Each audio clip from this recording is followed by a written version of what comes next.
Ah, meu Brasil, bombou na net, se bombou na net, a gente passa aqui na telinha do Madeirada Brasil. Olha, tá acontecendo alguma coisa na internet, tá bombando, a gente passa aqui. Olha, um giro de notícias e vamos ao vídeo. Vamos para o vídeo de hoje, né? O vídeo, como você está vendo aí, é de Lulinha da sorte, né? Como diz os mau caráter dos bolsonaristas, né? O Brasil tá dando certo, ele fica dizendo que é sorte de Lula. Então Lula fez um discurso lá, mas humilhou mesmo o Bolsonaro. Antigamente o Brasil ia para fora, né? Saia pro Brasil quando era governado lá pelo genocida, ficava escondido comendo pizza, e ninguém queria falar. Hoje não, todo mundo quer conversar, todo mundo quer ouvir Lula, né? Então vou passar aqui o vídeo pra gente assistir junto. Nós precisamos assumir a responsabilidade de definir que América do Sul nós queremos, que país nós queremos e que política de integração nós queremos. Nós somos um continente colonizado. A nossa cabeça, historicamente, era voltada de um lado para a Europa, onde estavam os colonizadores, e do outro lado para a economia mais pujante, sobretudo os Estados Unidos da América do Norte. O governo da América do Sul e empresários da América do Sul, de língua espanhola, não acreditavam no Brasil ou tinham medo do Brasil. Tratavam o Brasil como se o Brasil fosse um império que poderia colocar em risco a sobrevivência das empresas ou da política beba tradicional água, da América beba do Sul. água. Água é vida, também, água é saúde. O Brasil também ficava de costa para a América do Sul, não olhava para a África e ficava só olhando para a União Europeia e para os Estados Unidos. Todo mundo na expectativa de que de lá, desses lugares mais ricos, é que viriam toda a sabedoria, a inteligência, a cultura e o dinheiro para desenvolver os nossos países. Eis que, depois de 520 anos de existência, todos nós continuamos pobres.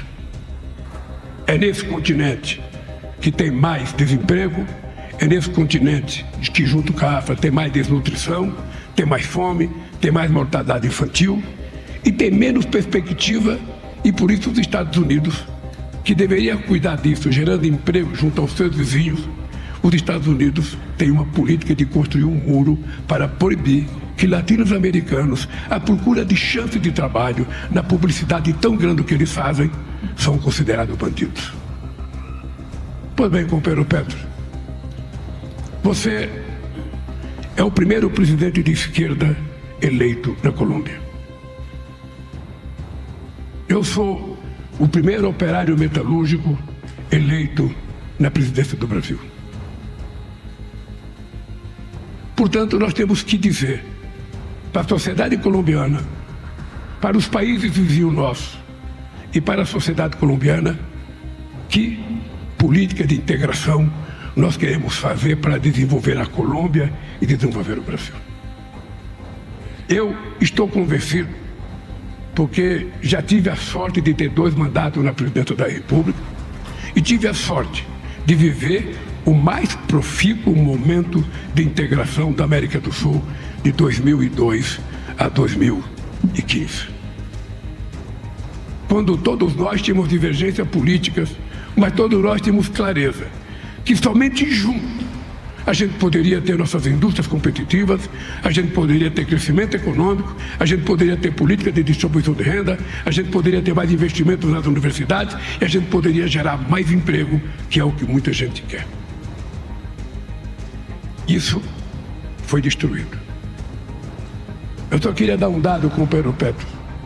Quando nós chegamos, em 2003, na presidência da República, o fluxo para toda a América do Sul era menos de 15 bilhões de reais. Hoje está 42, mas poderia ser 60. Poderia ser 70. Se nós não tivéssemos tanto medo de nós e acreditássemos tanto nos outros. O que nós poderemos fazer junto? Aqui vai para os empresários brasileiros e vai para os empresários colombianos. A Colômbia não é um país qualquer. É um país de 55 milhões de habitantes. É um país com uma pujança cultural extraordinária. É um país com potencial de reserva amazônica extraordinário. É um país que tem um povo politizado. O que está faltando para que a gente possa enxergar na Colômbia um parceiro mais virtuoso do que nós enxergamos até agora? O que falta para a Colômbia enxergar o Brasil, sabe, nessa fronteira de 1.644 quilômetros de fronteira? O que falta para a Colômbia compreender que o Brasil pode ser um grande parceiro da Colômbia? Não apenas na questão ambiental, na questão da Amazônia, mas na questão do desenvolvimento econômico, na questão da parceria das nossas universidades, na questão de parcerias científicas e tecnológicas, na parceria na construção de políticas sociais. O que falta? Nós, latino-americanos, somos um povo inteligente. Nós não somos mais burros do que nenhum outro ser humano do mundo. Os outros ainda possivelmente sejam menos que nós, porque precisam de inteligência artificial. Nós vamos ficar nossa mesmo. Vamos fazer o que nós precisamos fazer nesse continente. Eu, quando decidi vir à Colômbia, Pedro, eu vim à Colômbia para fazer um desafio para você. Depende de você e depende de mim. A gente precisa construir uma parceria estratégica entre Brasil e Colômbia. Os nossos chanceleres e a nossa burocracia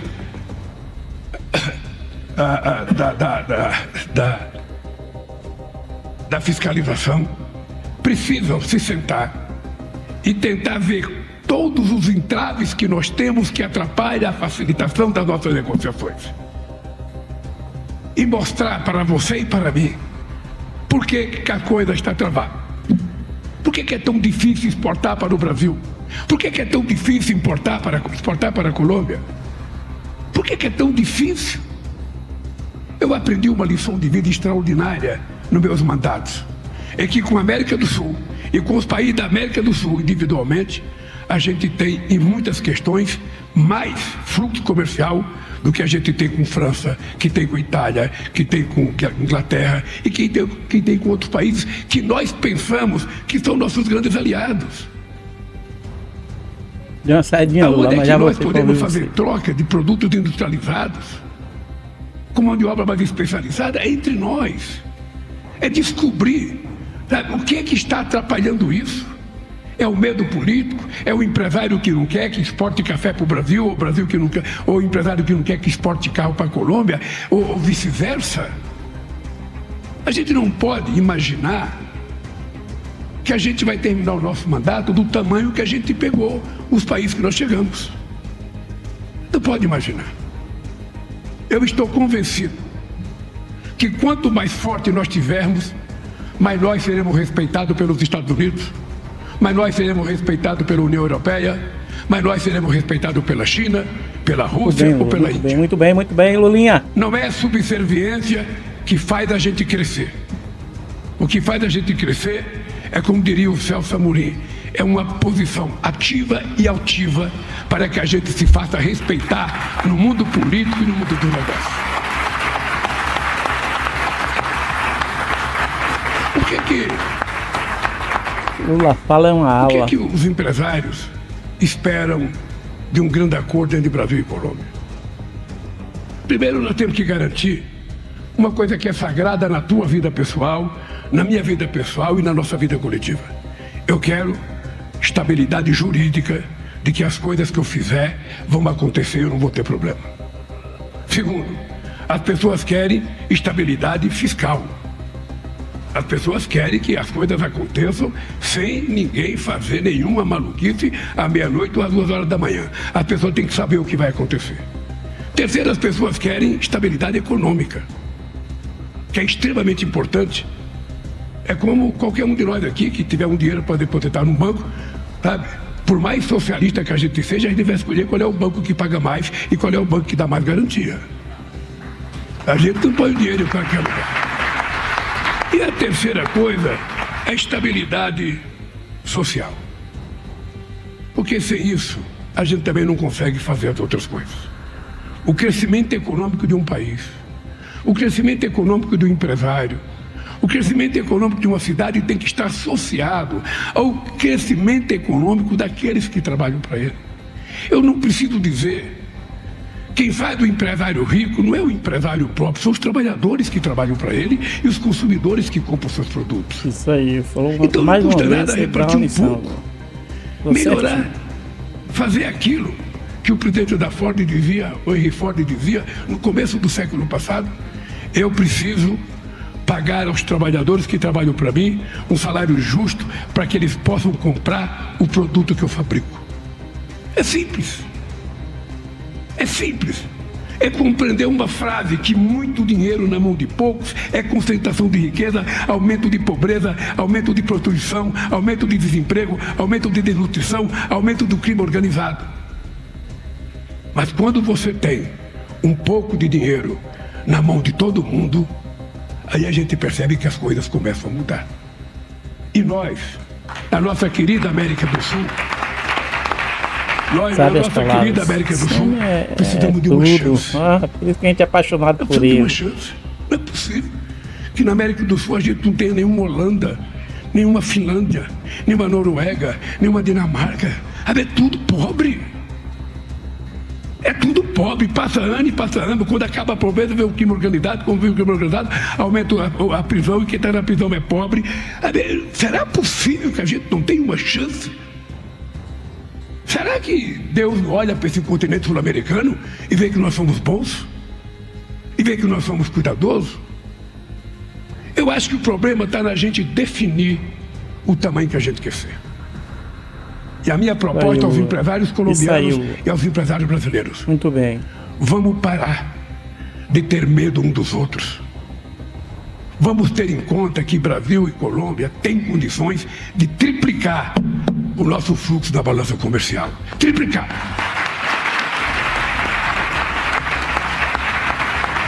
Agora, é preciso que a gente se visite mais. É preciso que a gente conheça todas as potenciais industriais da Colômbia. É preciso que a gente saiba qual é a riqueza da cultura colombiana, da ciência e da tecnologia nas universidades. É preciso que as nossas universidades se juntem para tentar criar uma inteligência artificial sul-americana para a gente não importar a inteligência dos outros. É preciso que a gente acredite na gente.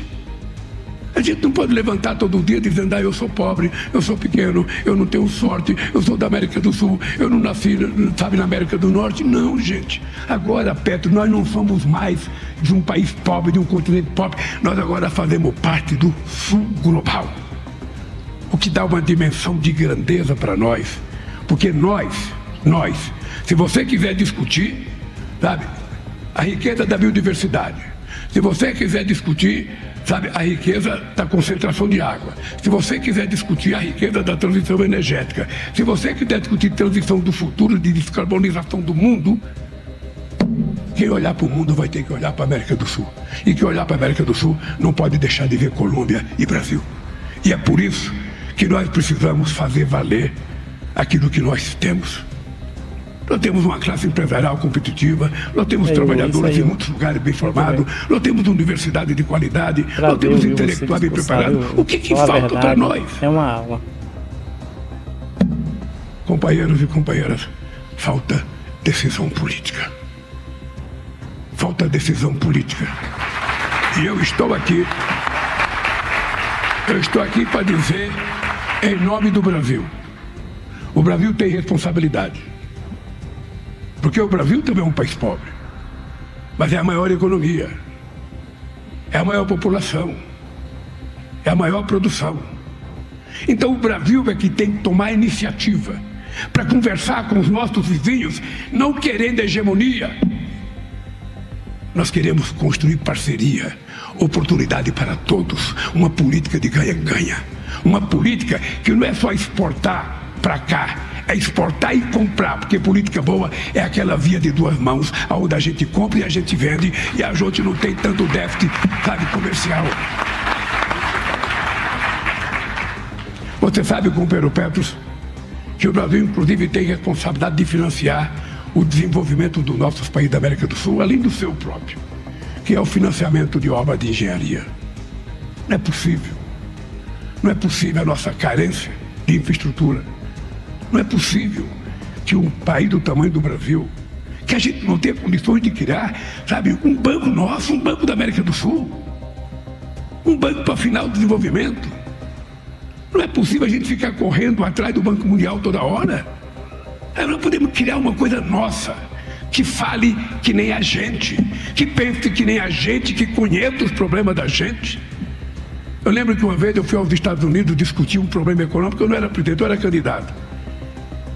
E um cara ditava regras sobre a política, a economia da Bolívia. Eu falei, cara, você já foi na Bolívia? Você sabe como é que vive aquele povo? Você sabe as condições desumanas que vive aquele povo mais pobre? Não, o cara não sabia, mas o cara dava palpite sobre a Bolívia. E o cara sabia que a Bolívia era pobre porque tinha corrupção. Será que é verdade? Tem muitos países ricos que, ao invés de ajudar os países pobres, dão dinheiro para uma ONG deles. Porque não dão dinheiro diretamente para o governo por causa da corrupção. Foi assim no Haiti. É por isso que há 15 anos atrás, o único país que deu dinheiro vivo para o Haiti foi o Brasil, que deu 40 bilhões de dólares. Ninguém deu. Ninguém. Então nós precisamos mudar. Quando uma pessoa chega à minha idade, Petros, eu não tenho mais o meu longo prazo, apesar de eu querer viver 120 anos, o meu longo prazo é um longo prazo curto. Por isso eu não tenho tempo de ficar teorizando as coisas. Eu sou um cidadão muito prático. Porque as coisas acontecem do jeito que a gente quer. A máquina administrativa de um país, a máquina administrativa de uma cidade, ela não acompanha o desejo político do presidente. Não acompanha.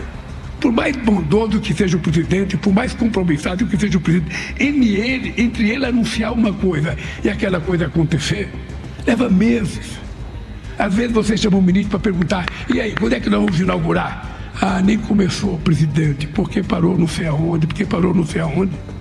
Eu vim aqui em Letícia em agosto e prometi que a gente ia fazer fibra óticas em Letícia. Eu pensei que estava pronto, mas não estava, vai ficar pronto só em maio. Então, Petro, nós não temos muito tempo. A minha proposta para você e para os nossos ministros é que a gente vai ter que trabalhar um pouco mais. A gente vai ter que conversar um pouco mais. A gente vai ter que colocar nossas universidades para conversar. A gente vai colocar o Instituto Fiocruz lá no Brasil e o Ministério da Saúde para conversar mais com a Colômbia e com os institutos de pesquisa na Colômbia. A gente vai ter que discutir por que a Colômbia, que é um país com potencial extraordinário, um presidente como você, sabe, que quer descarbonizar a economia colombiana, por que não está mudando o combustível que usa? O Brasil tem etanol desde 1974. Portanto, o Brasil tem carro que anda só etanol, 60%, 30%, 40%. Ou seja, a Colômbia pode dar esse salto de qualidade. E o Brasil está disposto a participar com vocês. O Brasil está disposto a compartilhar com vocês. O Brasil está disposto a fazer parceria com vocês. Os nossos bancos estão dispostos a fazer parceria com vocês. E, sobretudo, vocês, empresários. Não precisa ninguém querer comprar o outro. Não precisa comprar, se associe. Se associe. Sejam parceiros. Para investir aqui, para investir no Brasil, para investir em outro país. Porque não é possível. Eu não sei quando a Colômbia vai ter chance de eleger um presidente compromissado com o povo pobre e com o povo trabalhador como você. E respeitoso com a classe empresarial. Porque os empresários têm que acreditar que ninguém é contra empresário. O que nós queremos apenas é que a coisa seja um pouco repartida. Quem trabalha tem valor. Agora nós temos que ter a chance. O que é o estado de bem-estar social da Europa? O que é o estado? O que dá tranquilidade à Europa? Dava tranquilidade, porque agora não dá mais. Já teve 2 guerras mundiais. Então nós precisamos dar tranquilidade ao nosso povo. Nós temos na questão da transição energética uma oportunidade extraordinária. Nós temos na questão da exploração de minerais críticos uma oportunidade extraordinária, não para exportar, mas para trazer os empresários para vir produzir aqui no seu país, no nosso país. Por isso, companheiro Petros, eu quero lhe dizer que estou totalmente aberto. Já falei para o seu chanceler e para o meu chanceler. que ele precisou Esse é o discurso conversar, que Lula fez lá na tirar Colômbia, todos os viu? obstáculos, fazer reunião com o empresário no Brasil, fazer reunião com o empresário na Colômbia, destravar toda a burocracia que trabalha para investimento, para importação, para exportação, para ver se um dia a gente se transforma numa nação rica, numa nação poderosa, numa nação que não fique precisando de favor da nação mais rica. É só isso, Pedro, é só isso que eu acho que nós temos que fazer. Eu só quero que você saiba que essa minha vinda à Colômbia é para dizer isso. Nós queremos fazer uma relação estratégica com a Colômbia. E nós queremos discutir com a Colômbia forma de desenvolvimento do Brasil e da Colômbia. Aí, né, gente, se for o discurso de Lula na Colômbia, né? Aí Lula, quando fala, é uma aula, a gente tem que sentar e aprender mesmo, porque Lula não é só um estadista brasileiro, é mundial. Lula vai ficar eternizado para sempre como o melhor presidente da América Latina e, se brincar, do mundo, né, gente? Lula é um exemplo, é um cara que a gente tem que sentar e bater palma. Só que não bate palma é quem tem inteligência, não tem inteligência, né? No dia que a pessoa tiver inteligência, ele vai ver que Lula é um verdadeiro estadista. Chegou até aqui, não é inscrito ainda? Se inscreva no canal, olha, se puder também, seja membro, tem um botãozinho aí, é só clicar, um valor simbólico, baratinho, você pode ajudar a gente a combater o golpismo, o fascismo todo santo dia e o Bolsonaro toda hora. Chegou até aqui, se inscreva no canal, deixe o like e vamos para mais vídeos.